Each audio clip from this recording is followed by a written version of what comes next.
Hello, my fellow gamers. Gamerdude back once again, bringing you some more informative gaming news. But before we begin, y'all know the routine, or at least I hope you do by now. If you aren't new to the channel, please make sure you smash that like button and drop me a subscribe, because it would just be your good deed of the day. Same applies if you are a returning viewer.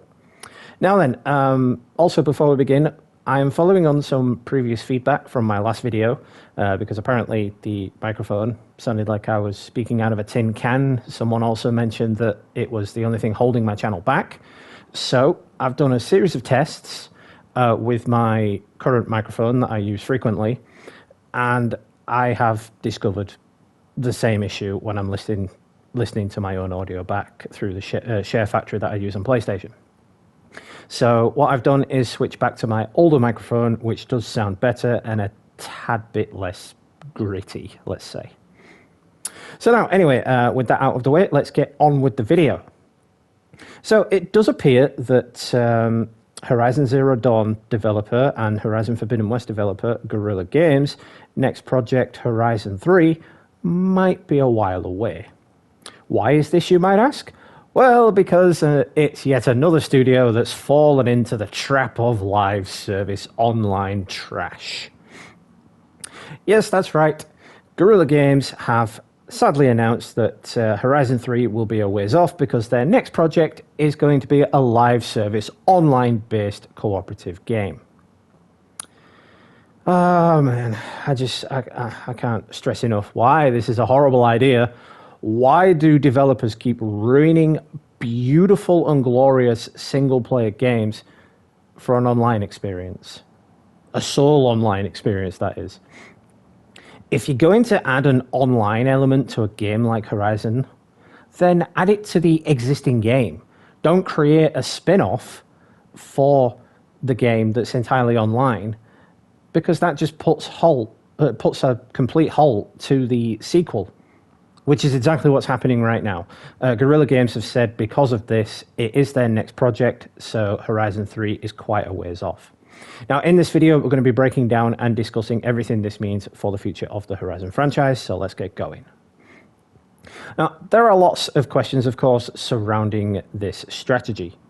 Horizon developer Guerrilla Games' next project is going to be a live service Horizon Online project.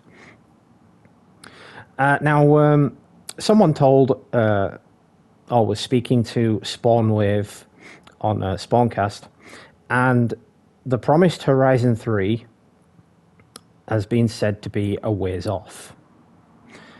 Guerrilla is an interesting place, let's say, because they're working on this Horizon Online game that I'm not sure many people actually want. I mean, did anybody actually ask for an online version of this game? I sure as hell didn't. I mean, even one of the developers at Guerrilla Games has come out and said, I'm not sure how many people will want this. And it does raise questions about Guerrilla Games' current strategy. Much like Warner Brothers, for example, and their disastrous failure of Suicide Squad Kill the Justice League, it failed because it moved away from a classic formula that worked for years into a trashy live service online game, which nobody wanted. So you would think, because Guerrilla Games are super successful at what they do, and they've created some bangers over the years, that they've got this. Especially considering Horizon Zero Dawn, and again, coming back to the whole remasters and remakes thing, is getting a remaster. And there's also the coming Lego Horizon game, which is essentially just a Lego version of the first game. So not only is the first game getting a remaster, but it's also getting a Lego version, which, okay, if you're a Lego fan, that's cool, I suppose. But again, did anybody ask for this? No. But yeah, moving on. Sony has been really pushing for live service, and it's seen a hit in Arrowhead's PC and PlayStation 5 co-op shooter Helldivers 2, which actually turns out to be the fastest selling PlayStation Studios game of all time, hence why they're probably pushing for all this live service junk, and they want to get as many done as possible.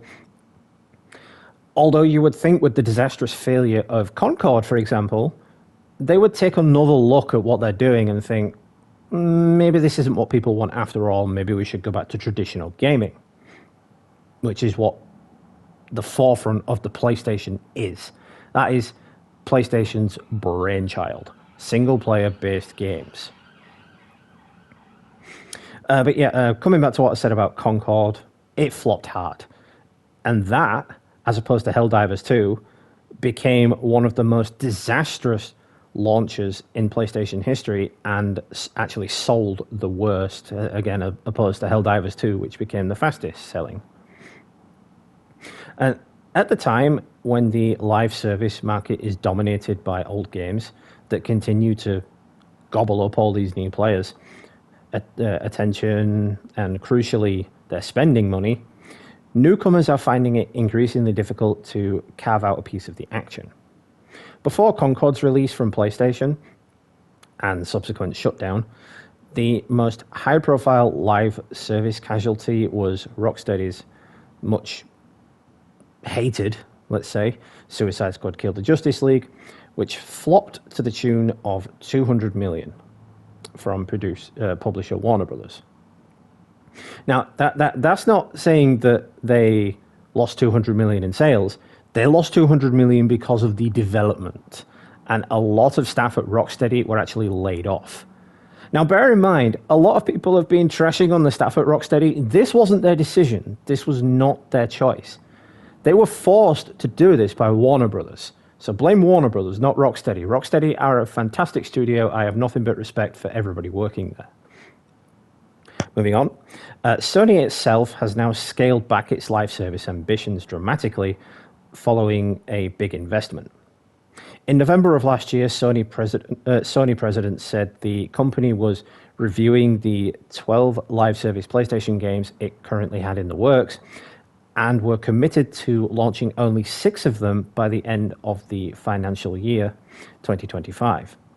Now, the following month, in that year of December, Naughty Dog announced the cancellation of The Last of Us Online, its troubled attempt to create a live service version of its hugely popular franchise. Now, I'm okay with that, because the first Last of Us game had factions.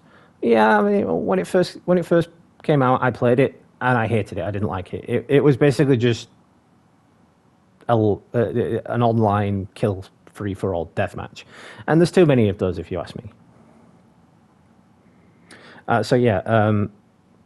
Then in February of this year, Sony announced a significant round of layoffs, like I mentioned at Rocksteady, affecting around 900 staff at its global PlayStation workforce. The layoffs hit a number of PlayStation studios, including Insomniac, Naughty Dog, Guerrilla Games, Firesprite, and most significantly, PlayStation's London studio, which was, in fact, completely shut down. After the Sony president, a few months prior, had gone there to praise them for their work. So that's a bit of a dick move. I hope those workers in London were given new jobs somewhere at Sony, because that's just a dick move. Now, of course, alongside those layoffs, a number of in-development games were cancelled or pushed around via other developers. In July, Sony owned Bungie, maker of the Destiny game series, and that also suffered devastating cuts. Now, that game is, of course, focused on its PvP extraction shooter marathon, and they apparently have something new in the works as well regarding that. Now, despite the upheaval at Sony, Guerrilla Games continues to work on Horizon Online. Back in July, studio director Jan Bart van Beek, that's a hell of a mouthful, I apologize for that, said the Horizon multiplayer game is a massive shift for the studio, almost on the same level as doing the first Horizon. No, I don't agree with that. I really don't agree with that. They are doing this because they are being forced. Sony is forcing one of their top developers to push out a live service game. And it's going to flop, it's going to fail. It'd be the same if they asked Naughty Dog to do it with something like Uncharted or Crash Bandicoot. It just wouldn't work.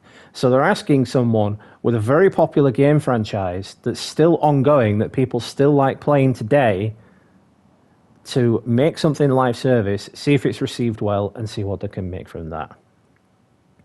Now, Jan Bar also added, building this all out to a multiplayer experience is a whole new challenge for the studio. So it is very safe to say at this point that PlayStation's live service initiative is no joke. Despite backlash from fans, they seem very committed to go ahead with this.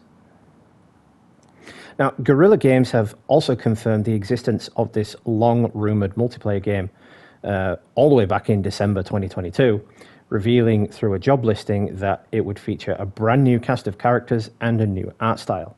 See, again, that's something else I don't like. You can't just set up a beloved character, a beloved series of characters, and then suddenly weed them out just so you can make some crappy, trashy live service tie-in game, all for the sake of, well, your own ego, really, because that's what live service games are. They are just a testament to people's ego, you know, that just think money, money, money, money, money.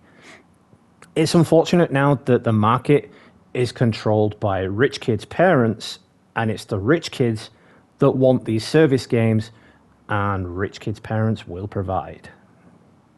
Anyway, a full-blown sequel to Horizon Forbidden West is apparently also in development at the studio, and it will be Aloy's next adventure. However, it is a ways off because of this new service project. Now, this sequel, of course, will join the first two games alongside the PlayStation VR spin-off Horizon Call of the Mountain. But see, I would even prefer a VR game to a live service game, and I'm not fond of VR games either. But yeah, as I was saying, don't hold your breath for Horizon 3 anytime soon. So one of the Horizon devs have come out and said their plan, Horizon Online, is their next project, not whatever the third single-player game looks like, so that one might be a ways off. He then continued to say, PlayStation's live service initiative is no joke. Everybody was like, it's live service games all around. Horizon is one of the few ones that hasn't been cancelled or received live service treatment, or hasn't come out and flopped the same way that Concord did. So a lot of questions there. But a lot of people are working on that online project. Now, that came from Horizon developer Schreier? I don't know, I can't pronounce his name. But yeah, that's about all I could find regarding this, so let me know down in the comments what you think. Do you think it's going to flop and fail, like most traditional live service games seem to do these days? Or do you think Sony are seriously just going to say, well, screw it and go all out and continue making them? After the disastrous flop of Concord, you would think they would have learned a lesson, but clearly they haven't. Same with Warner Brothers and Rocksteady. You would think they would have learned a lesson. Sadly, they haven't. They're still pushing forward with live service games. And it's a bad case of why. So yeah, once again, thank you all for stopping by. I really do appreciate it. And of course, you know the routine. If you aren't new to the channel, please make sure you smash that like button and drop me a subscribe, because it would just be your good deed of the day. Same applies if you are a returning viewer. Once again, let me know about the audio, because I've switched back to my old microphone, and my old microphone is a little bit dodgy and broken, so let me know. So yeah, that being said then, this has been Gamer Dude. Happy gaming, and I will catch you all in the next one, guys.